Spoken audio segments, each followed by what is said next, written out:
जय हिंद साथियों। चलिए आज बिहार टेट में आपका जो क्वेश्चन पूछा गया है इसे हम हल करते हैं। ये आपका पेपर हुआ था 9 सितंबर 2020 को, फर्स्ट शिफ्ट में यह पेपर हुआ था।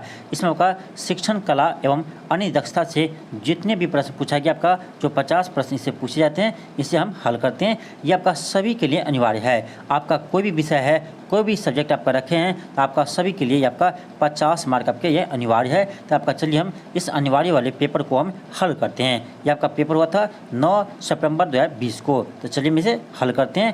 क्वेश्चन आपका फर्स्ट है कि संज्ञानात्मक उद्देश्यों का संबंध है। ऑप्शन आपका क्या होगा? सी होगा, मस्तिष्क से। संज्ञानात्मक उद्देश्य का संबंध किससे? तो मस्तिष्क से है। देखिए संज्ञान का अर्थ क्या होता है? देखिए संज्ञान का अर्थ होता है जानना या समझना। क्या होता है? संज्ञान का अर्थ होता है जानना या समझना। तो आपका क्या होगा इसका आंसर? ऑप्शन सी होगा, मस्तिष्क से संबंधित होगा। ऑप्शन आपका सी होगा। क्वेश्चन आपका सेकेंड है। क्वेश्चन है कि शिक्षण अधिगम सामग्री।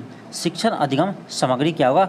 ऑप्शन ए है कि शिक्षण प्रक्रिया को रोचक और आसान बना देती है। आपका क्या होगा? ऑप्शन आपका ए ही सही है। देखिए आपका क्या है? रोचक और आसान बना देती है। ये आपका पॉजिटिव वर्ड है। आप देखते हैं इसका आंसर आप सही लगा देंगे। यानी आपका क्या होगा? ऑप्शन ए होगा। शिक्षण प्रक्रिया को रोचक और आसान बना देती है शिक्षण अधिगम सामग्री। ऑप्शन क्या होगा? ए होगा। नेक्स्ट है क्वेश्चन थर्ड है कि उठो जागो और तब तक नहीं रुको जब तक लक्ष्य प्राप्त न हो जाता है। यह कथन किसका है? यह कथन का स्वामी विवेकानंद जी का है। आपका ऑप्शन क्या होगा? डी होगा। यह कथन आप पर भी लागू होता है। आप भी जब तक आप सफल नहीं होते हैं तब तक आप लगे रहिए और मैदान छोड़कर मत भागिए। यानी आपको क्या करना है? जब तक आपका पेपर है तब तक आपको हार्ड वर्किंग करना है, जब तक आप सफल नहीं हो जाते हैं। देखिए यदि आप आज टेट पास किए होते हैं तो क्लास 9 10th में आप 9 10th और 11 12th में आसानी से शिक्षक बन जाते हैं। आप आसानी से शिक्षक बन जाते हैं। इसीलिए आपका टेट पास करना आपका बहुत ही ज़रूरी है क्लास 9 10th और 11 12th के शिक्षक बनने के लिए। इसलिए कहता है आप क्या कीजिए? आप उठो जागो और तब तक नहीं रुको जब तक आप अपना लक्ष्य प्राप्त नहीं कर लेते हैं। इस सेंटेंस को आप हमेशा याद रखिए। इस सेंटेंस को आप हमेशा अपने माइंड में रखिए। आप अपने आप मोटिवेट रहेंगे। आप अपने आप मोटिवेट रहेंगे यदि आप इस लाइन को आप हमेशा याद रखते हैं तो चलिए हम आगे बढ़ते हैं। क्वेश्चन आपका 4 है। क्वेश्चन है कि एक शिक्षक के लिए शाब्दिक चुनौतीपूर्ण है। देखिए एक शिक्षक के लिए सबसे चुनौतीपूर्ण कार्य क्या है? आपका ऑप्शन सी होगा कि शिक्षण अधिगम प्रक्रिया को आनंददायक बनाना यानी रोचक बनाना। देखिए क्वेश्चन क्या है? क्वेश्चन था कि एक शिक्षक के लिए शाब्दिक चुनौतीपूर्ण क्या है? तो सबसे अधिक चुनौतीपूर्ण यह है कि शिक्षण अधिगम प्रक्रिया को आनंददायक बनाना यानी इसको क्या करना? उसको सुगम बनाना। देखिए सब शिक्षक आपको अच्छा नहीं होता है। अच्छा शिक्षक वही होता है जो बच्चे को भारी से भारी चीज़ आसानी से सिखा दे। वो आपका सबसे अच्छा टीचर होता है। तो देखिए टीचिंग करना एक कला है। टीचिंग करना एक कला है। ये सब नहीं कर सकते। देखिए नॉलेज बहुत के पास होता है लेकिन वो नॉलेज सब दे नहीं पाते हैं।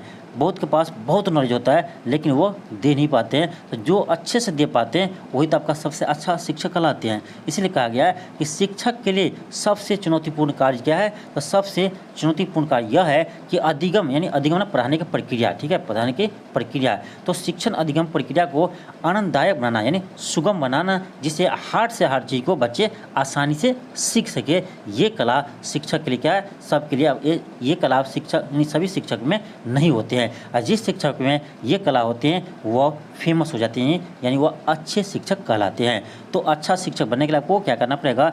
अधिगम प्रक्रिया जो होता है उसे आपको आनंददायक बनाना पड़ेगा। यानी बच्चे को क्या करना आपको? देखिए बच्चा हार्ड से हार्ड चीज़ सीख भी जाए लेकिन उसे पता भी नहीं चले। वो हम यानी ऐसे कहा जाए अपने भाषा में कि हंसी मजाक में वो हार्ड से हार्ड चीज़ को भी सीख सके। तो जो ऐसे करते हैं जो शिक्षक, वही शिक्षक आपका अच्छे शिक्षक कहलाते हैं।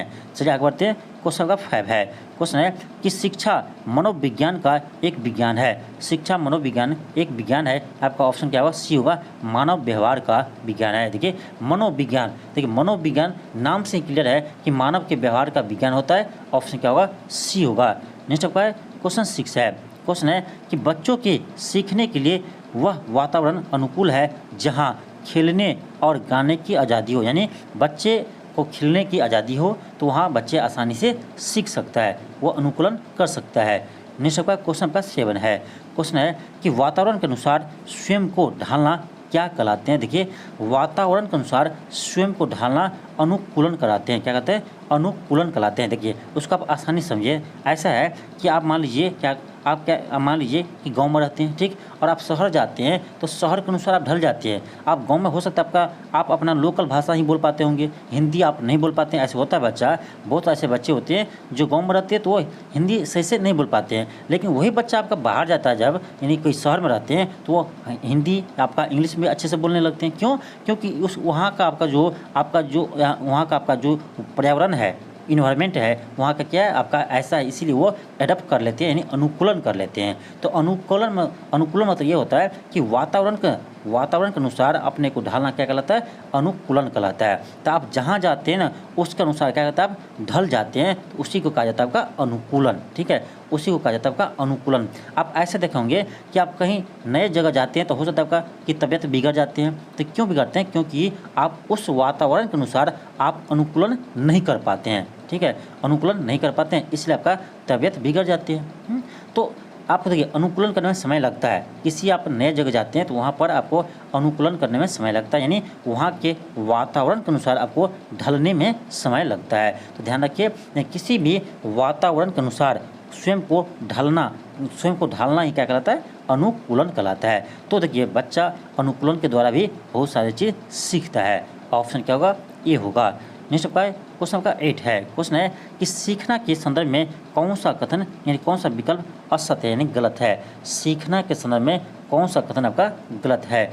ऑप्शन ए है कि सीखना व्यवहार में परिवर्तन को कहा जाता है। बिल्कुल सही है भाई, परिवर्तन आपका व्यवहार में यदि परिवर्तन हो रहा है यानी आप सीख रहे हैं। ठीक है। बी है कि सीखने के कारण व्यवहार में परिवर्तन अभ्यास या अनुभूति के फलस्वरूप होता है। ये भी आपका सी है।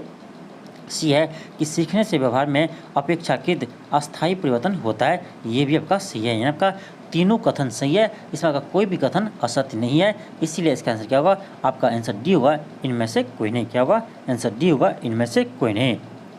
नेक्स्ट आपका क्वेश्चन आपका 9 है। क्वेश्चन आपका 9 है कि RMSA का पूर्ण रूप क्या होगा, यानी इसका फुल फॉर्म क्या होगा? ऑप्शन सी होगा, राष्ट्रीय माध्यमिक शिक्षा अभियान। इसका फुल फॉर्म होता है राष्ट्रीय माध्यमिक शिक्षा अभियान। नेक्स्ट आपका क्वेश्चन आपका 10 है। क्वेश्चन आपका 10 है। क्वेश्चन है कि CCE का तात्पर्य क्या है, यानी इसका फुल फॉर्म क्या है? आपका हो जाएगा ऑप्शन सी होगा, continuous and comprehensive evolution. Option क्या होगा? सी होगा। नेक्स्ट है क्वेश्चन 11 है। क्वेश्चन है कि ब्लूम की टैक्सोनॉमी के संदर्भ में कौन सा विकल्प असत्य है, यानी कौन सा विकल्प गलत है? ऑप्शन ए है कि यह शिक्षा के अंतर्गत सीखने के उद्देश्य के वर्गीकरण से संबंधित है। बिल्कुल सही है। बी है कि इसके प्रकाशन 1966 में हुआ था। आपका ऑप्शन बी ही गलत है। ये आपका 1966 में, इसका प्रकाशन 1956 ईस्वी में हुआ था। यानी आपका ऑप्शन बी क्या है? आपका गलत है। ऑप्शन बी ही इसका आंसर हो जाएगा, क्योंकि कारण आपका कौन सा कथन असत्य है? ऑप्शन बी होगा। नेक्स्ट आपका क्वेश्चन आपका 12 है। क्वेश्चन आपका 12 है। क्वेश्चन कह रहा है कि निम्न में से शिक्षा में कौन सा संसाधन सम्मिलित नहीं है? शिक्षा में कौन सा संसाधन सम्मिलित नहीं है? तो मानव संसाधन है, वित्तीय संसाधन भी है, सामग्री संबंधी संसाधन है। आपका ऑप्शन ए हो जाएगा कि भूजल संसाधन इसमें शामिल नहीं है। ऑप्शन आपका ए हो जाएगा। नेक्स्ट है क्वेश्चन 13 है। क्वेश्चन है कि राष्ट्रीय उपलब्धि सर्वेक्षण के संदर्भ में कौन सा विकल्प सही है? ऑप्शन बी हो जाएगा कि विद्यालय में शिक्षा के स्तर का पता लगाने के लिए मानव संसाधन एवं विकास मंत्रालय द्वारा आयोजित एक राष्ट्रीय कार्यक्रम है। ऑप्शन बी होगा। नेक्स्ट आपका क्वेश्चन आपका 14 है। क्वेश्चन है कि राष्ट्रीय शिक्षा दिवस किसकी स्मृति में मनाया जाता है? ध्यान दीजिए, क्या कह रहा है? राष्ट्रीय शिक्षा दिवस। तो शिक्षा दिवस मौलाना अब्दुल कलाम आज़ाद के जन्मदिन पर मनाया जाता है। ऑप्शन क्या होगा? डी होगा। तो राष्ट्रीय शिक्षा दिवस कब मनाते हैं? तो 11 नवंबर को मनाते हैं। 11 नवंबर को राष्ट्रीय शिक्षा दिवस मनाते हैं। देखिए, शिक्षक दिवस अलग है, शिक्षा दिवस अलग है और शिक्षक दिवस अलग है, तो आपको एक न लग जाए। ठीक है, दोनों अलग अलग चीज़ है। राष्ट्रीय शिक्षा दिवस 11 नवंबर को मौलाना अब्दुल कलाम आज़ाद के जन्मदिन के अवसर पर मनाते हैं। वही आपका राष्ट्रीय शिक्षक दिवस डॉक्टर सर्वपल्ली राधाकृष्णन के जन्मदिन पर 5 सितंबर को मनाते हैं। तो ध्यान रखिए, शिक्षक दिवस 5 सितंबर को मनाते हैं, जबकि राष्ट्रीय शिक्षा दिवस 11 नवंबर को मनाते हैं। तो दोनों में अंतर है, दोनों का ध्यान रखिए। देखिए शिक्षक दिवस डॉक्टर सर्वपल्ली राधाकृष्णन के जन्मदिन पर मनाते हैं, जबकि आपका राष्ट्रीय शिक्षा दिवस मौलाना अबुल कलाम आज़ाद के जन्मदिन पर मनाते हैं। नेक्स्ट आपका क्वेश्चन 15 है। क्वेश्चन है कि ऑपरेशन ब्लैक बोर्ड कार्यक्रम कब शुरू हुआ? यह आपका 1986 में शुरू हुआ था।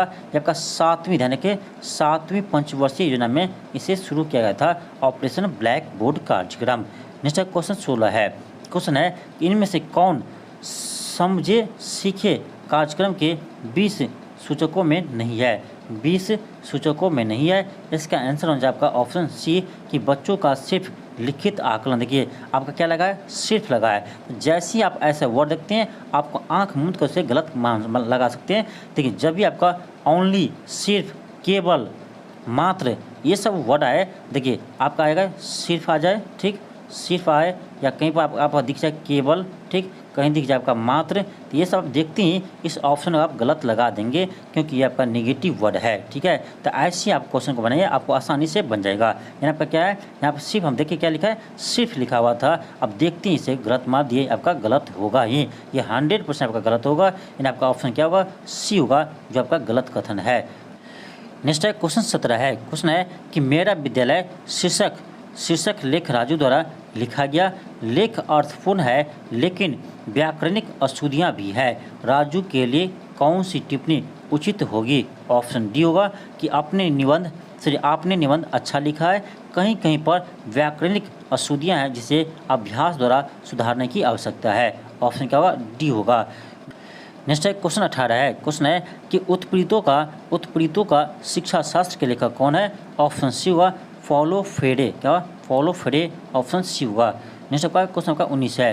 क्वेश्चन है कि शिक्षक साथी है, ऑप्शन ए होगा शिक्षण सहयोग संदर्शिका का। ऑप्शन क्या होगा? ए होगा। हालांकि आपका ऑप्शन बी में भी सेम है, इसका आंसर ए और बी दोनों होना चाहिए क्योंकि आपका दोनों ऑप्शन क्या है? तो दोनों ऑप्शन आपका सेम है। नेक्स्ट है क्वेश्चन 20 है कि भारतीय संविधान के किस भाग में प्रत्येक नागरिक को अपने धर्म के अनुसार शिक्षा देने की अनुमति दिया है? ऑप्शन क्या होगा? बी होगा। यह आपका मूल अधिकार यानी मौलिक अधिकार में इसका उल्लेख है। इसका उल्लेख आपका अनुच्छेद 30 में किया गया है। इसका उल्लेख अनुच्छेद 30 में किया गया है, इसे आप ध्यान रखेंगे। नेक्स्ट आपका क्वेश्चन 21 है। क्वेश्चन है कि निम्नलिखित में से कौन समाजीकरण का सक्रिय एजेंसी या माध्यम नहीं है? सक्रिय एजेंसी या माध्यम नहीं है, ध्यान रखिए। देखिए अगर सक्रिय यानी एजेंसी नहीं है, परिवार तो आपका प्राथमिक एजेंसी है, आपका विद्यालय आपका दूसरी एजेंसी है, धार्मिक संस्था भी हो जाएगा, रेलवे स्टेशन ये आपका नहीं होगा। ऑप्शन इसका आंसर होना चाहिए सी। इसका आंसर सी होना चाहिए क्योंकि बच्चे के सीखने के लिए समाजीकरण का ये आपका यानी सक्रिय एजेंसी कौन नहीं है? तो रेलवे स्टेशन नहीं है। ध्यान दीजिए। देखिए बच्चे के समाजीकरण का आपका प्राथमिक कारक क्या है? ये आपका परिवार है यानी माता पिता है। देखिए बच्चे सबसे पहले आपका कहाँ से सीखते हैं? वो माता पिता से सीखते हैं। उसके बाद वो कहाँ जाते हैं? स्कूल जाते हैं। उसके बाद वो विद्यालय में सीखते हैं। इसलिए आपका प्राथमिक क्या है? प्राथमिक समाजीकरण का कारक कौन? आपका परिवार है यानी माता पिता है। और दूसरा एजेंसी कौन है? ये आपका विद्यालय है। तो समाजीकरण का दूसरा एजेंसी होता है आपका विद्यालय। देखिए पहले आप वो घर में नहीं अपने माँ बाप से सीखते हैं, माता पिता सीखते हैं, उसके बाद वो विद्यालय में सीखते हैं। तो आपका दूसरी होता है आपका यानी द्वितीय एजेंसी होता है विद्यालय, इसे आप ध्यान रखेंगे। नेक्स्ट आपका क्वेश्चन आपका 22 है। क्वेश्चन है इनमें से कौन आंकलन के मूलभूत तरीके में शामिल नहीं है? आंकलन के मूलभूत तरीके में शामिल नहीं है। तो व्यक्तिगत आंकलन शामिल होता है, सामूहिक आंकलन ये भी शामिल होता है, सहपाठियों द्वारा आंकलन ये भी शामिल होता है। आपका डी है शिक्षकों द्वारा आंकलन, ये आपका शामिल नहीं होता है। ऑप्शन क्या होगा? ऑप्शन डी होगा। नेक्स्ट है क्वेश्चन 23 है। क्वेश्चन है कि बच्चों का आंकलन क्यों किया जाना चाहिए से संदर्भित में इनमें से गलत विकल्प का कौन सा है? देखिए आपको गलत विकल्प को पहचान करना है कि बच्चे का आंकलन क्यों किया जाना चाहिए। इसका आंसर दिया है, इसमें आपको देखना है कि कौन सा कथन गलत है। ऑप्शन ए है कि बच्चों की व्यक्तिगत और विशेष जरूरतों की पहचानना बिल्कुल सही है, इसीलिए आंकलन किया जाना चाहिए। ऑप्शन बी है कि कक्षा में चल रही सीखने सिखाने की प्रक्रिया को बेहतर बनाना, ये भी सही है, इसके लिए आपको आंकलन किया जाना चाहिए। सी है कि बच्चों को प्रोत्साहन राशि प्रदान करने हेतु, ये आपका गलत है। देखिए क्या लिखा है, प्रोत्साहन राशि, जब भी बच्चों को बात किया जाएगा राशि प्रदान करने का, प्राइज प्रदान करने का, ये सभी आपका निगेटिव वर्ड है, ये आपका नहीं करना चाहिए। आपका देखते हैं इसे आप गलत टिक कर देंगे। ये आपका विकल्प क्या है, ये आपका गलत है। ये आपका विकल्प क्या है, ये आपका गलत है। तो जहीं भी आपको देखे कि प्राइज देना, राशि देना, ये सभी वर्ड आपका क्या है, निगेटिव वर्ड है। आप इस वर्ड को देखते हैं, आप वर्ड को देखते हैं, इस ऑप्शन को आप गलत टिक कर देंगे, आपका गलत हो जाएगा, 100% गलत होगा। इसका आंसर क्या होगा, ऑप्शन सी होगा, जो आपका गलत है। क्योंकि देखिए बच्चों को प्रोत्साहन राशि नहीं दे सकते, इसे आप देखिए आपको लगता होगा क्या, अब देखिए ऐसे भी आपको जहाँ क्लास में पढ़े होंगे कहीं पर, तो ऐसे होता है कि टॉपर को शिक्षक क्या करते हैं, कोई प्राइज देते होंगे, तो ये नहीं देना चाहिए। इससे क्या होता है, जो कमज़ोर विद्यार्थी है वो आपका, ठीक है आपको लगता है कि वो मोटिवेट होगा, लेकिन वो डिमोटिवेट हो जाता है कि भाई उसको दे रहा है, हमको नहीं दे रहा। तो हमेशा बात किया जाता है समावेशी विकास का, ठीक है, हमेशा आपका शिक्षा भी समावेशी शिक्षा की बात किया जाता है, इसीलिए आपका इसमें प्रोत्साहन राशि देना ये आपको गलत माना जाता है। आपको लगता होगा अच्छा है, लेकिन इसे गलत माना जाता है, ये आपका निगेटिव वर्ड है। ऐसा देखते हैं आप, इसे आप क्या करते हैं, इसे गलत मार सकते हैं। आपका देखते हैं, आप देखेंगे कई बार कि प्रोत्साहन राशि दे रहे हैं, कोई प्राइज देने की बात की जा रही है, तो आपका ऑप्शन गलत हो जाएगा, 100% गलत होगा। आपका ये कहीं भी आपका यानी कहीं भी आप देखते हैं प्रोत्साहन राशि की बात किया जाता है, प्राइज की बात किया जाता है, आप आंख मूंद कर इससे आप गलत लगा सकते हैं, ये आपका ऑप्शन गलत होगा। तो आपसे पूछ रहा था कौन सा आपका विकल्प गलत है, तो आपका ऑप्शन क्या होगा, सी हो जाएगा। आपको पूरे पढ़ने की जरूरत भी नहीं है, आप ये देखें आप सोच टिक कर सकते हैं, आपका गलत है। नेक्स्ट आपका क्वेश्चन 24 है। क्वेश्चन 24 है कि बच्चों के व्यक्तिगत निर्माण में महत्वपूर्ण भूमिका है, किसकी है, तो मातृभाषा का है। आपका जो घर का भाषा है, यानी आपका जो अपना घर की भाषा है, जो मातृभाषा है, उसका योगदान सबसे अधिक है, क्योंकि बच्चा पहले अपने घर से ही सीखते हैं, अपने माता पिता से ही सीखते हैं। तो जो भाषा उसके माता पिता बोलेंगे वही वो सीखता है, जो उसके समाज में भाषा बोलेंगे वही भाषा को बच्चे सीखते हैं। इसीलिए कहता है कि बच्चे के व्यक्तिगत निर्माण में मातृभाषा का आपका योगदान सबसे अधिक होता है। ऑप्शन क्या होगा, ये होगा। देखिए लोकल लैंग्वेज को मातृभाषा कहा जाता है, लोकल लैंग्वेज को मातृभाषा कहा जाता है। नेक्स्ट आपका क्वेश्चन 25 है। क्वेश्चन है कि वैगोत्स्की के सिद्धांत में विकास के किस पहलू की उपेक्षा की जाती है, उपेक्षा की जाती है। ऑप्शन बी होगा जैविक। देखिए वैगोत्स्की ने सामाजिक सांस्कृतिक सिद्धांत दिया है, उसके अनुसार कहा है कि बच्चे जिस समाज में वो जाते हैं उस समाज के अनुसार वो ढल जाते हैं, यानी क्या कहते हैं, अनुकूलन कर लेते हैं। यानी बच्चे समाज के अनुसार वो अनुकूलन कर लेते हैं और वह समाज से अनुकूलन के द्वारा सीखते हैं। वह किसने कहा था, वो वैगोत्स्की ने कहा था। तो वैगोत्स्की ने सामाजिक सांस्कृतिक सिद्धांत दिया था, तो उसमें वो सामाजिक यानी समाज को, संस्कृति को और भाषा को यानी महत्वपूर्ण माना, लेकिन जैविक क्रिया को महत्वपूर्ण नहीं माना। यह आपसे कहा था कि उपेक्षा की गई, यानी किससे महत्वपूर्ण स्थान नहीं दिया है, तो जैविक को महत्वपूर्ण स्थान नहीं दिया है। ऐसे आप सीटेट की यदि तैयारी किए होंगे, ये सब आप सब पढ़े होंगे। यदि आप सीटेट की तैयारी किए होंगे तो आप सब पढ़े होंगे। वैगोत्स्की सिद्धांत, आपका कोलबर्ग का सिद्धांत है, तो बहुत सारे ऐसे सिद्धांत है जो आप पढ़े होंगे। यदि आप सीटेट की तैयारी किए होंगे तो CDP में पढ़े होंगे। यदि आप नहीं पढ़े तो कोई बात नहीं, आपको हम पूरे CDP पढ़ाएंगे, ठीक है, आपको पूरे CDP का मास्टर बना देंगे। यदि आपका CDP से यानी आपका जो बाल विकास होता है और पैडागोजी होता है, उससे यदि 25 क्वेश्चन आपका एग्जाम में पूछे जाते हैं तो 100% हम कहते हैं आपको कि 25 में से आपको यानी 23-24 नंबर लाने से कोई नहीं रोक सकता है, यदि आप मेरा क्लास आप देख लेते हैं। हम ज़्यादा पढ़ाते भी नहीं, आपको क्वेश्चन के थ्रू ही समझाएंगे, लेकिन आप एक बार यदि समझते हैं तो आपको ये कभी भी गलत होने का चांस ही नहीं है, यदि आप एक बार समझते हैं तो इसलिए कहते हैं यानी आपका पैडागोजी का टेंशन नहीं लीजिए, पैडागोजी का टेंशन हम पर छोड़ दीजिए। आपको ऐसे हम समझाएंगे कि पैडागोजी आपको यानी ज़िंदगी में से कहते हैं आपको लाइफ में कभी नहीं भूलेंगे। यदि आपका पैडागोजी का 25 क्वेश्चन बोलते रहे, 25 क्वेश्चन आएगा ना, आपको 25 क्वेश्चन सही होगा, 25 क्वेश्चन सही होगा। किसी को हो सकता है आपका 22-23 सही होगा, लेकिन जो अच्छा स्टूडेंट है उसे 25 में 25 सही होगा, होता भी है। ऐसे मेरा बहुत सारे स्टूडेंट है जो सीटेट में आपको CDP में 25 में 25 मार्क लाया है और मैथ में 25 में 25 मार्क लाया है आपका सीटेट में, ठीक है। हम सीटेट की भी पहले ऑफलाइन क्लास करवाते थे, अभी हम फिलहाल बंद कर दिए हैं। तो सीटेट के भी मैं स्टूडेंट 25 में 25 CDP में लाया है। आपको आप कहे तो आपको मार्कशीट भी हम कभी दिखा देंगे। तो देखिए CDP में 25 मार्क लाना आसान है, ठीक है, उसमें आपको कोई भी भारी नहीं है, क्योंकि CDP आपका बहुत ही समझने वाला विषय है, उसको रटने की जरूरत है ही नहीं। तो आपको हम कभी भी हम आपको CDP का अलग से क्लास करवा देंगे, जिसमें आपको खासकर पैडागोजी से जो क्वेश्चन पूछे जाते हैं उसको आपको समझा देंगे कि कैसे आखिर हम यानी पैडागोजी को सोल्व करते हैं, कैसे आपका पैडागोजी कभी भी गलत नहीं होगा। तो आप पैडागोजी का टेंशन छोड़ दीजिए, ये हम आपको पूरा करवाएंगे।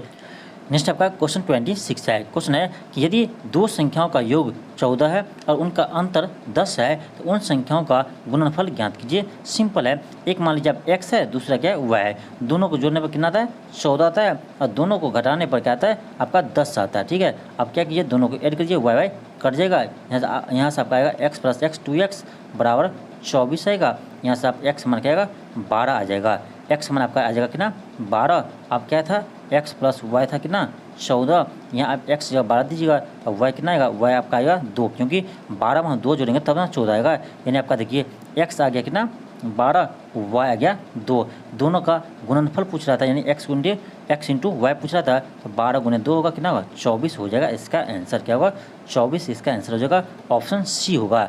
नेक्स्ट आपका क्वेश्चन 27 है। क्वेश्चन कह रहा है कि उन सभी अभाज्य संख्याओं का योग जो 31 से कम है। देखिए सेम क्वेश्चन आपका पिछले क्लास में भी आया था, सेम क्वेश्चन आपका जो पिछले क्लास में क्वेश्चन सोल्व करवाए थे उसमें भी आया था। आप देख सकते हैं आपका कि एक ही क्वेश्चन क्या कर रहा है, रिपीट कर रहा है। भाई एक क्वेश्चन पूछा गया है ना, ये आपका क्वेश्चन बैंक का क्वेश्चन है, तो क्वेश्चन बैंक में जब आपका पिछले स्टेप में जो आपका क्वेश्चन पूछा गया था वही आपका यहाँ पर रिपीट किया है। इसका मतलब है, इसलिए कहता है आपको क्या क्वेश्चन बैंक को बनाइए, हो सकता है यहाँ से भी क्वेश्चन को रिपीट करे। देखिए प्रैक्टिस भी होता है कि आखिर इस पैटर्न पर क्वेश्चन पूछे जाते हैं आपका एग्जाम में, इससे क्या होगा आपका प्रैक्टिस हो जाएगा और हो सकता है आपका अगला जो एग्जाम होगा और आपका इसी टाइप का क्वेश्चन आएगा तो आप बना लेंगे। भाई यहाँ क्या है 31 है, 31 से कम कर रहा है, हो सकता है आगे का 51 से कम, तो क्वेश्चन नहीं बनेगा। भाई प्रोसेस एक ही होता है, इसीलिए आप क्वेश्चन बैंक को सोल्व कीजिए। आप तैयारी स्टार्ट करने से पहले आप क्या कीजिए, क्वेश्चन बैंक को एक बार जरूर सोल्व कीजिए। इसीलिए हम आप लोग को पहले क्वेश्चन बैंक से स्टार्ट किए हैं, इसीलिए आपको पहले क्वेश्चन बैंक से स्टार्ट किए, उसके बाद आपको हम चैप्टर वाइज पढ़ाएंगे, चाहे वो मैथ हो, चाहे फिजिक्स हो, चाहे और भी सब्जेक्ट हो। देखिए क्वेश्चन क्या है 27 है।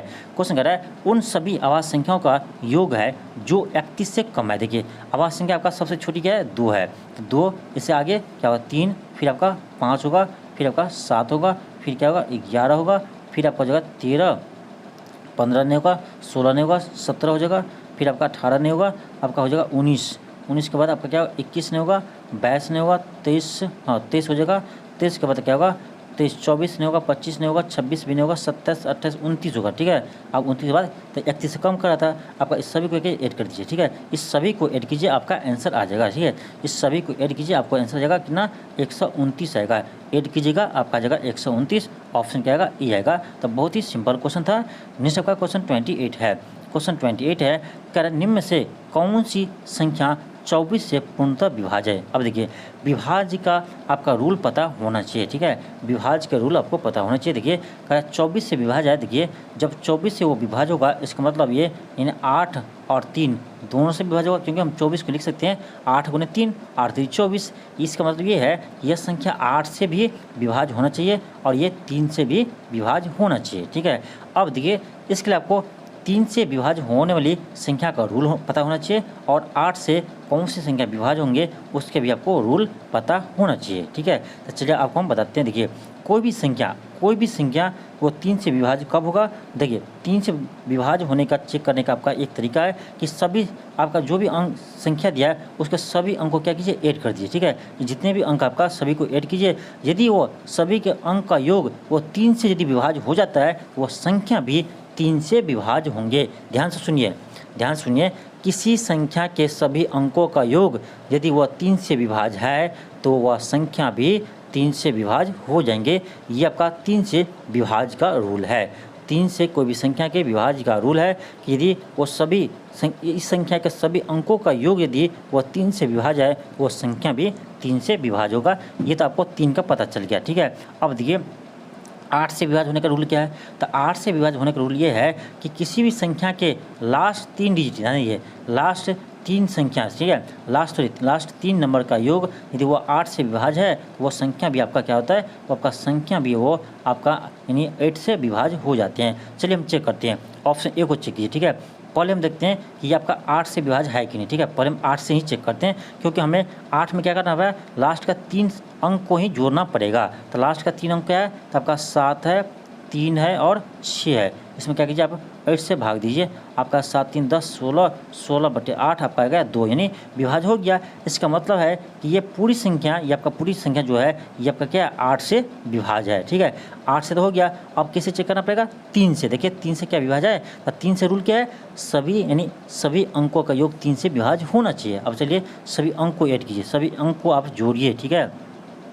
3 1 4, 4 2 6, 6 5 11, 11 7 कितना होता है, 11 7 आपका 18 होता है और 6 3 9 होता है। तो 18 9 कितना होता है, 18 9 आपका 27 हो गया। क्या 27 3 से विभाज्य नहीं है बिल्कुल विभाज्य है। इसका मतलब देखिए ये आपका 3 से, इसके संख्याओं का योग 3 से विभाज्य है, इसका मतलब ये 3 से विभाज्य है। और आपका 8 से भी विभाज्य है, यानी 24 से विभाज्य होगा। ऑप्शन क्या होगा, ए होगा, ऑप्शन ए होगा। नेक्स्ट है क्वेश्चन 29 है। क्वेश्चन है कि किसी भी 3 लगातार प्राकृतिक संख्याओं का गुणनफल हमेशा विभाज्य होता है। सिंपल है, आप कोई भी लगातार 3 प्राकृतिक संख्या लीजिए और उसको गुना कीजिए और देखिए वो किससे विभाज्य होता है। तो हम सिंपली क्या करते हैं, जो सबसे छोटी संख्या उसी ले लेते हैं। देखिए 1 ले लीजिए, 2 ले लीजिए और 3 ले लीजिए। यहाँ क्या है, लगातार 3, अब क्या है, 3 लगातार 3 प्राकृतिक संख्या है, उसका गुणनफल क्या आएगा, आपका 6 आ रहा है। यानी आपका वो संख्या जो होगा या 6 से हमेशा विभाज्य होगा, 6 से क्या होगा, हमेशा विभाज्य होगा। ये आपका गारंटी है, आपको ले लीजिए। कोई भी लगातार लीजिए, 2 गुने 3 गुने 4 है, देखिए आपका क्या आएगा, 4 3 12 दूनी 24, क्या 24 6 से विभाज्य नहीं होता, होगा आपका, होगा। कोई भी आपका लगातार 3 प्राकृतिक संख्या लीजिए और उसको गुना कीजिए, आपका 6 से विभाज्य होगा, 100% होगा। तो क्या करना आपको, यानी शुरू का ले लेना, आपका शुरू का 3 आपको प्राकृतिक संख्या ले लेना है, उसको गुना कर दीजिए, उसको गुना कर दीजिए, आपको जो आएगा वही आपका आंसर हो जाएगा। क्या आएगा, 6 आ रहा है, यानी 6 से आपका क्या होगा, विभाज्य हो जाएगा, ऑप्शन सी आएगा। नेक्स्ट आपका क्वेश्चन आपका 30 है।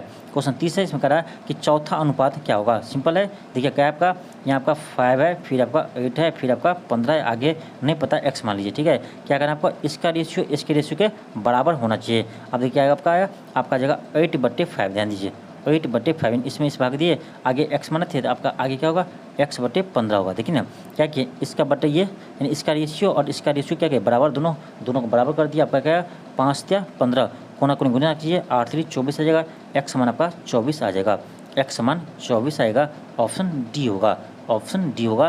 नेक्स्ट आपका क्वेश्चन आपका 31 है। क्वेश्चन कर रहा है कि 264 का 60% किसके बराबर है। तो देखिए क्या कर रहा है, 264 का 60%, तो 60% आपका बटे क्या होगा, आपका आ जाएगा 100, आपका 0 0 कट गया, 0 0 कट गया, ठीक है। आपका 3 दूनी 6 और 2 पंचे 10, आपका जगह 264 गुने 3/5, ध्यान दीजिए क्या आपका है, एक सेकेंड, 264 गुने क्या है आपका 3/5 है, ठीक है। उसको गुना नहीं करना, ऐसे ही रहने दीजिए, ठीक है। अब देखिए ऑप्शन चेक कीजिए, इतना आपको किस ऑप्शन में आता है, ठीक है। सभी ऑप्शन चेक कीजिएगा, ये आपका किस ऑप्शन में इतना आता है, ठीक है। आप ऑप्शन सी को चेक कीजिए, डायरेक्ट ऑप्शन सी को चेक कीजिए, आपका क्या है 256 है, एक सेकेंड, आपका क्या है 256 है। यहाँ क्या करा 15% करा, इसका 15% निकालिए, आपका 15% क्या आएगा, 5 या 15 और 20 पंचे 100, फिर यहाँ से काटिए क्या आएगा, आप काटिए इसे 4 से, ठीक है, 4 पंचे 20 और 4 से काटिए, आपका जगह क्या है 4 दूनी 8, 6 फिर 6 चौक 24, फिर आपका आएगा, यानी आपका जगह 4 चौक 16। देखिए क्या गया 264 गुने क्या गया 3/5 आ गया, यानी यहाँ भी 264 गुने 3/5 है, यहाँ भी आपका सी में भी 264 गुने 3/5 आता ही है, इसीलिए इसका क्या होगा, ऑप्शन सी हो जाएगा, यानी इसके बराबर आपका क्या आएगा, ये आएगा, ठीक है, ऑप्शन सी आएगा। सिंपल क्वेश्चन था। नेक्स्ट आपका क्वेश्चन 32 है। क्वेश्चन 32 है कि एक आदमी 24 मीटर पूर्व दिशा में चलने के बाद 10 मीटर उत्तर की दिशा में चलता है, वह अपने आरंभिक स्थान से कितनी दूरी पर है। सिंपल तो है, कोई व्यक्ति है वो क्या करता है, पहले कोई व्यक्ति वह पहले 24 मीटर पूर्व की ओर चलता है, ये आपका पूर्व है, 24 मीटर चला, उसके बाद वह 10 मीटर उत्तर की ओर चला, उत्तर ये है, 10 मीटर उत्तर चला, आपका वो कितने दूरी पर। सिंपल है, ये आपका क्या है, देखें ये आपका क्या समकोण त्रिभुज हो गया, तो इसके लिए आपका ये दूरी निकालना है भाई, कितना दूरी चला है। तो देखिए आपका क्या होगा, ये आपका कितना 24 है, ये आपका 10 है, ये आपका क्या होगा, ये आपका हो गया आधार, ये हो गया आपका लंब, ये हो गया कर्ण। तो कर्ण आपको चाहिए तो आप पढ़े होंगे ना, कर्ण बराबर क्या होता है, कर्ण बराबर होता है आपका यानी रूट अंडर लंब स्क्वायर प्लस आधार स्क्वायर। तो आपका क्या होगा, आपका आधार 24 है, 24 का स्क्वायर प्लस 10 का स्क्वायर हो जाएगा, आपका जगह कितना, तो 24 का स्क्वायर आपका होता है कितना, आपका होता है 576, 24 का स्क्वायर 576 प्लस 10 का स्क्वायर आपका 100 आ जाएंगे, दोनों को आप ऐड कीजिए आपका 676 आ जाएंगे। इसका रूट होता है 26, क्या होता है, इसका रूट होता है 26। ऑप्शन क्या आएगा, ये आएगा। ये भी आपका सिंपल ही क्वेश्चन था। नेक्स्ट आपका क्वेश्चन 33 है। क्वेश्चन कह रहा है कि एक आदमी 1400 में एक साइकिल खरीदा और उसे 15% की हानि पर बेचता है, तो साइकिल का विक्रय मूल्य क्या होगा। सिंपल क्वेश्चन देखिए, कह रहा है आपका क्या, 1400 में वो खरीदा, ठीक है, 1400 में कोई साइकिल खरीदा, उससे 15% का लॉस हो गया है, तो कह रहा है विक्रय मूल्य क्या होगा। देखिए 15% लॉस हो गया, यानी 100 रुपये में वो 100% वो आपका क्रय मूल्य होगा। इसमें क्या 15% लॉस हो गया, तो 15% आप क्या कीजिए माइनस कर दिए, यानी वो कितना बेचा होगा, तो 85% में ही बेचा होगा। कितना में, 85% में ही बेचा होगा। क्या कीजिए 1400 का 85% निकाल लीजिए, आपका विक्रय मूल्य आ जाएगा, ठीक है, विक्रय मूल्य आ जाएगा 2020 कर जाएगा आपका। यहाँ गुना कीजिए, 14 को 85 से गुना कीजिए, आपका आंसर आ जाएगा। 14 को 85 से गुना कीजिए, आपका आंसर आ जाएगा। आप गुना कीजिएगा, आपको आ जाएगा कितना, 1190 आएगा। आपका ऑप्शन क्या आएगा, डी आएगा, 1190। ये भी आपका आसानी प्रश्न था। नेक्स्ट आपका क्वेश्चन आपका है क्वेश्चन 34 है। क्वेश्चन कर रहा है कि पहले 40 प्राकृतिक संख्याओं का औसत ज्ञात कीजिए। सिंपल है, n प्राकृतिक संख्याओं का औसत होता है n+1/2। ध्यान देखिए, n प्राकृतिक संख्याओं का औसत क्या होता है, तो n+1/2 होता है। इसे आप ध्यान रखिए, ठीक है, क्या होता है, n+1/2 होता है। तो n प्राकृतिक संख्याओं का औसत होता है n+1/2 होता है। n की जगह कितना है, 40 है, तो क्या होगा 40 + 1। ध्यान दीजिए, 40 + 1/2 आ जाएगा, यानी आपका कितना आएगा, आपका आ जाएगा 41/2 आ जाएगा, यानी कितना आएगा, आपका आ जाएगा 20.5। क्या आएगा, 20.5 आएगा। किस ऑप्शन में है, ऑप्शन बी में है 20.5, ऑप्शन बी में है 20.5। नेक्स्ट आपका क्वेश्चन 35 है। क्वेश्चन 35 है कि एक एथलीट 24 सेकंड में 200 मीटर दौड़ पूरी करता है, तो किलोमीटर पर आवर में उसकी चाल क्या होंगे। सिंपल आपका देखिए, चाल बराबर क्या होता है, आपका दूरी बटे समय होते हैं, दूरी बटे समय होते हैं। दूरी कितना है, तो 200 मीटर है, और आपका समय कितना है, समय उसको लगता है 24 सेकेंड लगता है। डिवाइड कर दीजिए, आपका आएगा 2 से काटिए, 100 दूनी 200 और 12 दूनी 24, क्या आएगा आपका 100/12 आएगा। ये आपका 100/12 तो आया, लेकिन ये आपका क्या आया, मीटर पर सेकेंड में आया। आपसे क्या पूछ रहा है, किलोमीटर पर आवर में। ये आपको बहुत ही बार है, आपका एक बार नहीं 10 बार भी बताए हैं कि मीटर पर सेकंड से हम किलोमीटर पर आवर में कैसे बदलते हैं। क्या करेंगे, इसमें क्या करेंगे, आपका 10/12 में क्या करेंगे, हम 18/5 से गुना कर देंगे, ये आपका आ जाएगा किलोमीटर पर आवर में आ जाएगा। देखिए 20 पंचे 100, 20 पंचे 100, 6 दूनी 12, 6 दूनी 12, 6 18, 2 से 10, 10 या 30, आपका आ जाएगा कितना, 30 किलोमीटर पर आवर आ जाएंगे। कितना आएगा, 30 किलोमीटर पर आवर आ जाएंगे आंसर। सिंपल क्वेश्चन ये भी था, ऑप्शन क्या होगा, बी होगा, 30 किलोमीटर पर आवर। नेक्स्ट है क्वेश्चन 36 है। क्वेश्चन है कि ए और बी मिलकर 15 दिनों में एक काम पूरा कर सकते हैं और बी अकेले उस काम को 20 दिन में पूरा कर सकता है। तो ए अकेले उसी काम को कितने में पूरा कर सकता है। बहुत ही आसान क्वेश्चन है। देखिए टाइम एंड वर्क आपका इससे आसान क्वेश्चन नहीं हो सकता है, टाइम एंड वर्क में आपका इससे आसान क्वेश्चन नहीं हो सकता है। देखिए कैसे बनाएंगे, तो ए और बी मिलकर से देंगे, ए और बी मिलकर 15 दिन में कार्य पूरा करता है और आपका जो बी है वो अकेले आपका 20 दिन में पूरा करता है। दोनों का एलसीएम लीजिए, क्या आएगा 60 आएगा। 15 और 20 का एलसीएम क्या आएगा 60 आएगा। 15 चुका 60, 15 चुका 60 और 20 या 60। अब ध्यान दीजिए ए और बी दोनों का इफिशिएंसी मिला कितना है 4 है, जबकि यहाँ पर बी अकेले का इफिशिएंसी कितना है तो 3 है। इसका मतलब यहाँ से आपका ए का इफिशिएंसी कितना आएगा, तो 4 - 3 करेंगे, ए का इफिशिएंसी आएगा 1, कितना आएगा 1 आएगा। ए का इफिशिएंसी क्या आएगा 1 आएगा और टोटल कार्य कितना है आपका 60 है। तो क्या करेंगे, समय आ जाएगा आपका क्या, तो टोटल कार्य यानी 60 था बटे इफिशिएंसी कितना था 1 था, आपका जगह 60/1 यानी 60 दिन। तो ये इस कार्य को कितना दिन पूरा करेंगे 60 दिन में पूरा करेंगे। ऑप्शन क्या आएगा सी आएगा। अब बताइए इससे आसान क्वेश्चन कोई हो सकता है, नहीं हो सकता है। नेक्स्ट आपका क्वेश्चन 37 है। क्वेश्चन 37 है, कह रहा है एक आयत की लंबाई उसकी चौड़ाई से क्या है 2 सेंटीमीटर अधिक है। यदि आयत की परिमाप 48 है तो क्षेत्रफल होगा। सिंपल क्वेश्चन देखिए, अब मान लीजिए कि किसी आयत की चौड़ाई क्या है, x है, उसकी लंबाई क्या हो जाएगा, उससे 2 अधिक है तो x+2 हो जाएगा। ठीक है, आपका देखिए चौड़ाई मान ली हम क्या x, तो लंबाई कितना हो जाएगा, लंबाई हो जाएगा x+2 हो जाएगा। ठीक, अब कह रहा है उसका परिमाप कितना 48 है। आपको पता होगा कि आयत का परिमाप क्या होता है, तो 2 इंटू लंबाई प्लस चौड़ाई होते हैं। ये कितना दिया है, ये आपका 48 दिया है, 2 से काट सकते हैं, 24 दूनी 48। यहाँ से आपका आ जाएगा l प्लस बी बराबर 24। l कितना मान है, l आपका आ जाएगा x+2 और b कितना है आपका x है। ठीक है, ये आपका 24 के बराबर है। आपका आ जाएगा 2x+2 बराबर 24, 2x+2 बराबर आपका आ जाएगा 24।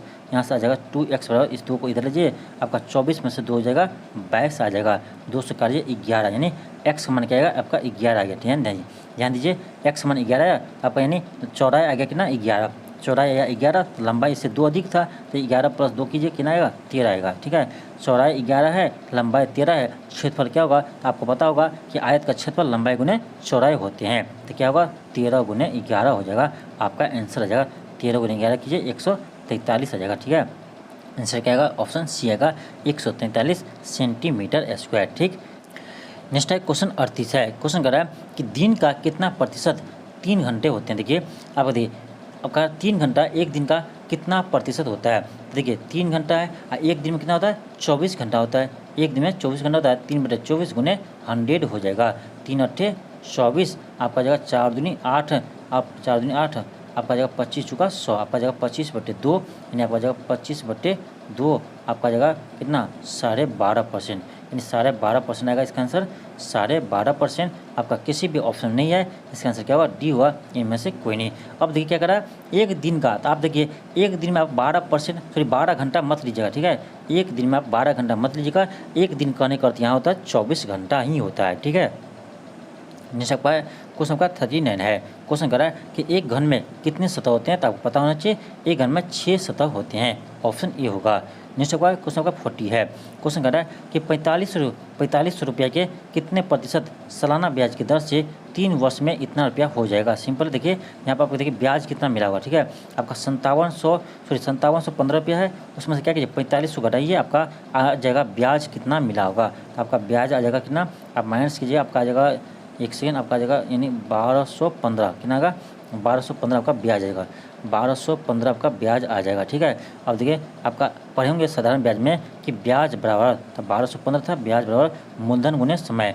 मूलधन कितना है, मूलधन आपका 45 है गुने समय, समय आपका 3 वर्ष है, गुने दर नहीं पता 8 लीजिए, बट्टे क्या होगा आपका 100 आएगा, 0 0 कट जाएगा। आपको यहाँ क्या था 3 था, 0 0 कट जाएगा, यहाँ 3 है। आप क्या कीजिए, आप 3 से इसे काटिए। ठीक है, 3 चौक 12, 3 पंचे 15। ठीक है, आपका जगह 405, फिर आपका है 45 है, 45 आपका 45 को काटिए 9 मरते आपको कट जाएगा। ठीक है, 45 90 405 आएगा, 45 90 आपको यहाँ से आ जाएगा आर बराबर आपका आ जाएगा 9%, आर बराबर आएगा आपका 9%। ऑप्शन क्या आएगा, बी आएगा, ऑप्शन बी आएगा। नेक्स्ट है क्वेश्चन 41 है। क्वेश्चन कह रहा है कि नीचे दिए गए विकल्पों में से विषम अक्षर पहचान कीजिए, यानी विषम अक्षर के समूह को पहचान करना है। देखिए यहाँ ए के बाद क्या है आपका बी है, यानी 1+b है, सी के बाद आपका डी है 1+, अब एफ के बाद जी है 1+, आई के बाद क्या है जे है 1+, फिर आपका है एन के बाद क्या है पी है, NOP 2+, फिर आपका क्या है पी के बाद क्यू है, यानी PQ 1+, ST 1+, फिर आपका VW 1+, यानी देखिए सब में 1+ का अंतर है, यहाँ पर क्या है तो 2 का अंतर है, यानी आपका ए क्या है सबसे डिफरेंट है, इसलिए इसका आंसर क्या होगा, ऑप्शन आपका ए होगा, ऑप्शन ए होगा। नेक्स्ट आपका क्वेश्चन 42 है। क्वेश्चन 42 है, कर नीचे दिए गए आरेख द्वारा संघों के सदस्यों को संदर्भित की गई है। कर तीनों संघों में सदस्यों की संख्या, यानी कर कौन सा ऐसे कितने सदस्य है जो तीनों संघों में है, आपका 7 देख सकते हैं। आपका देखिए 7 जो आपका यह क्या है तीनों में कॉमन है, आंसर क्या होगा, ऑप्शन सी हुआ 7, इसका आंसर हो जाएगा। नेक्स्ट आपका क्वेश्चन 43 है। 43 भी आपका आसानी है, देखिए यानी CAT कैट को आपका यानी कोड लिखा गया आपका ये, देखिए सी का कोड क्या होता है, अब आपका अल्फ़ाबेट में 3 होता है 3 लिख दिया, ए का क्या होता है आपका ए का 1 होता है 1 लिख दिया, और टी का 20 होता है 20 लिख दिया, यानी इसी तरह आपको सभी का कोड लिखना है। देखिए आपका एन का कोड लिखना है, आपको याद है, आपको याद नहीं है तो आप देखिए ऐसे आप निकाल सकते हैं। देखिए ई ज्योति, इसको ध्यान रखिए, ये ज्योति इससे हम भी बनाते हैं, आप भी बनाइए। ई का कोड 5 होगा, जे का 10 हो जाएगा, आपका ओ का 15 होगा, फिर आपका टी का 20 होगा और आपका वाई का 25 होगा। ठीक है, इसी में आपको बन जाएगा। देखिए कि आपको एन है, देखिए एन है आपका एन ओ, क्या होता है एन ओ होता है, यानी ओ से पहले होगा तो ओ आपका 15 है, यानी एन कितना आना चाहिए 14 आना चाहिए। ठीक है, तो एन का 14 हो गया। फिर आपका ए है तो ए का होगा 1 होगा। फिर आपका क्या है भी है तो टी यू भी, तो टी के बाद यू यानी 20 के बाद 21, 21 के बाद 22, यानी आपका आ जाएगा भी का क्या आएगा आपका कोड 22 आ जाएगा। ठीक है, फिर आपका क्या है आई है तो देखिए जे है, जे का आपका 10 है तो आई इससे पहले होता है, यानी आपका 9 आ जाएगा। ठीक है, 9 आ जाएगा। फिर आपका क्या है एन है तो एन का आपका कितना है, एन का आपका 14 है, 14 है तो आपका जगह 14 12 2 9 14 आपका आ जाएगा ऑप्शन डी आ जाएगा, ऑप्शन आपका डी आ जाएगा। ठीक है, आपका क्या आएगा 43 का ऑप्शन डी आ जाएगा। नेक्स्ट आपका क्वेश्चन 44 है, क्वेश्चन 44 है कर है कि एक पंक्ति में राम का क्रमांक दोनों ओर से क्या है 5वां है, तो पंक्ति में कि कुल कितने व्यक्ति है। सिंपल आपका देखिए याद रखिए आपका टोटल स्टूडेंट क्या होता है आपका लेफ्ट प्लस राइट -1, ध्यान रखिए टोटल स्टूडेंट हो जाएगा लेफ्ट प्लस राइट -1 होगा। अब देखिए लेफ्ट से भी एक से 5वां स्थान ही है और आपका राइट से भी 5वां स्थान ही है, तो 5 + 5 -1 हो जाएगा। 5 5 10, 10 में से 1 गया तो 9, यानी टोटल इसमें आपका तो पंक्ति में व्यक्ति कितना है तो 9 व्यक्ति है। तो याद रखिएगा आपका लेफ्ट प्लस राइट -1।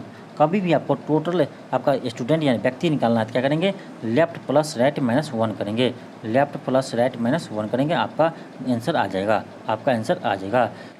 नेक्स्ट है क्वेश्चन 45 है, इसमें आपको देखना है कि कितना त्रिभुज है। ठीक है, कितने त्रिभुज है इसमें आपको काउंट करना है। देखिए कैसे काउंट करेंगे, देखिए आपका सबसे पहले देखिए आपका ये बाहरी देखिए। ठीक है, सबसे बड़ा आपका हो जाएगा ये फर्स्ट ट्रायंगल हो गया। ठीक है, सबसे बाहर देखेंगे फर्स्ट ट्रायंगल हो गया। ठीक है, उसके बाद देखिए आपका ये देखिए आपका ये सेकेंड हो गया, ये आपका थर्ड हो गया, यानी 3 ट्रायंगल आपको हो गया। ठीक है, 3 ट्रायंगल हो गया।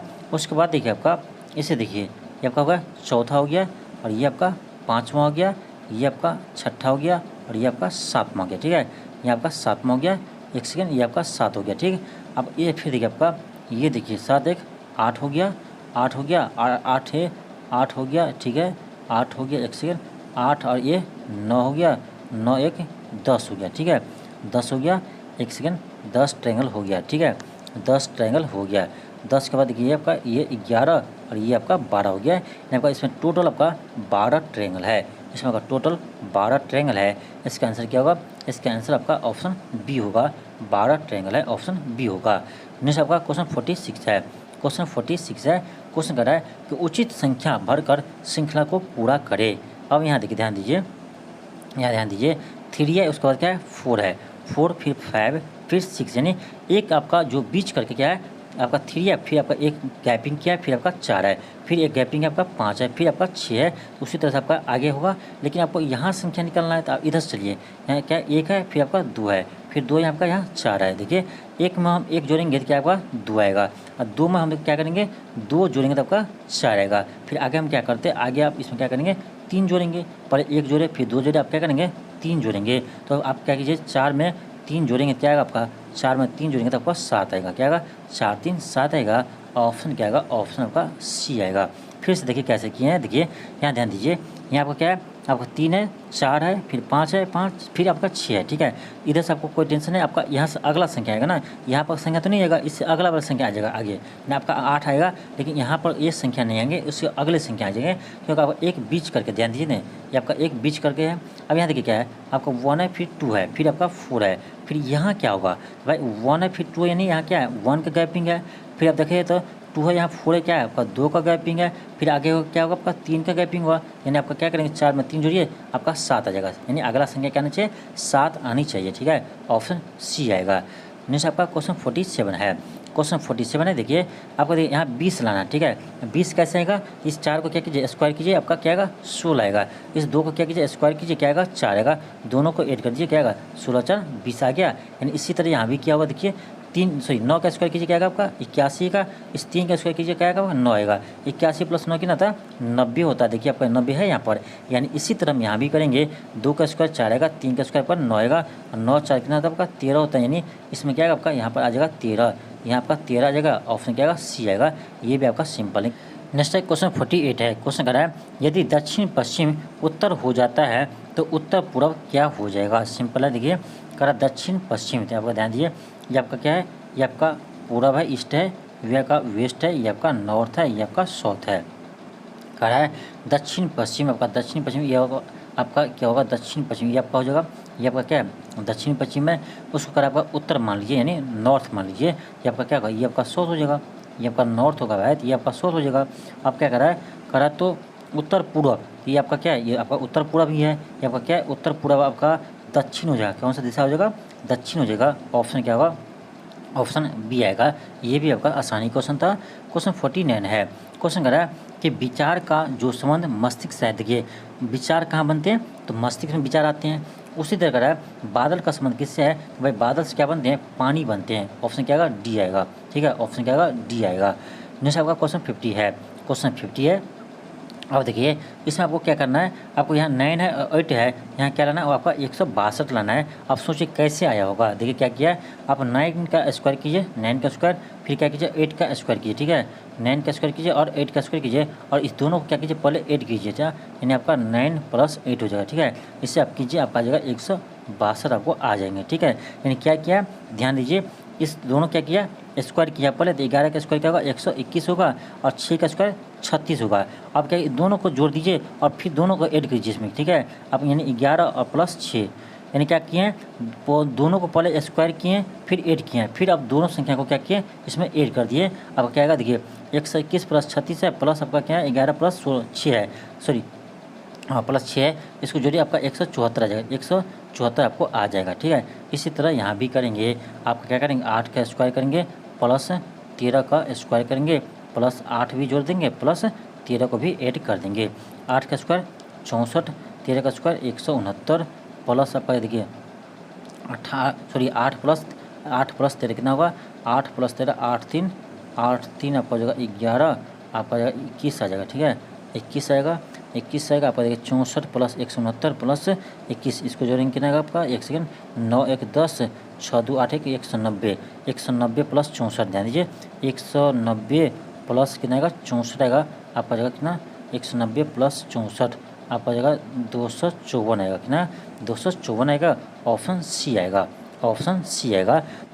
तो ये था आपका यानी स्टेट में पूछे गए प्रश्न था, तो ये आपका क्वेश्चन बैंक था। आज यानी आपका सेट 2 करवाएं, ठीक है, इससे पहले आपका सेट 1 करवाए थे, ये आपका सेट 2 है। तो इसी तरह से आपको प्रत्येक दिन आपको जितने भी अभी तक आपका स्टेट में यानी बिहार टेट में क्वेश्चन पूछे गए हैं, इसमें सभी को हम सोल्व करवाएंगे। तो आज के लिए इतना ही, थैंक यू, धन्यवाद, मिलते हैं आपको नेक्स्ट वीडियो में।